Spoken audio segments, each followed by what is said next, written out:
আসসালামু আলাইকুম। ছাদ সব কমপ্লিট হয়ে গেছে ইনশাল্লাহ, ভিম ফেলানো হয়ে গেছে, সাউনি কমপ্লিট এবং বিট মারা হয়ে গেছে।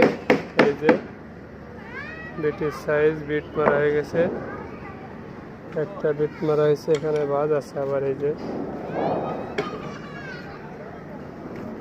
এইখান থেকে আরেকটা আছে, এখন শীত বিচারতে হবে। আর এইখানটা হচ্ছে বিটির ডাসা মারা হয়ে গেছে। এই যে পুরো ডাসা মারা কমপ্লিট। এই সাইড এখানটাও ডাসা মারা হয়ে গেছে পুরো জায়গায় ইনশাল্লাহ। কেমন আছে একটু জানাইন।